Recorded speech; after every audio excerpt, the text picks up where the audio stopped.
Isa ka simbolo sang Pasko sa mga Pilipino ang parol. Tag sa Kapasko bida ang mga madinuagon nga parol nga may nagkalain-lain nga disenyo kag inspirasyon. Sa istansya Iloilo bangot isa ang banwa sa nagapanguna sa probinsya sa industriya sang uga o kon dried fish.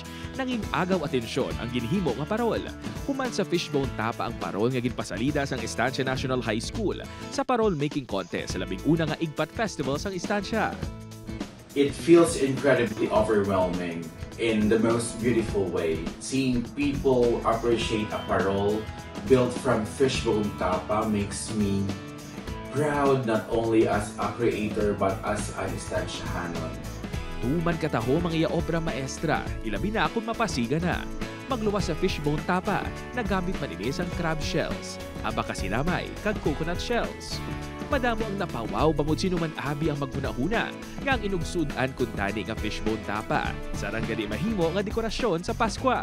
Magluwas sa pagpakigbahid sa mga contest luyag ni John Vincent nga matibong ang lokal nga mga produkto sang banwa kag mas mapakilala ini sa mga turista. Materials that represent our coastal life and our resilience. I wanted the parol to be more than just a lantern.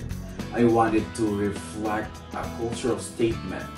Every piece, every texture tells the story of Estancia's creativity and strength. Ang uga parol ni John Vincent, ginkilala nga kampyon sa kompetisyon. Upod kay Cirilo Rinduque, John Sala.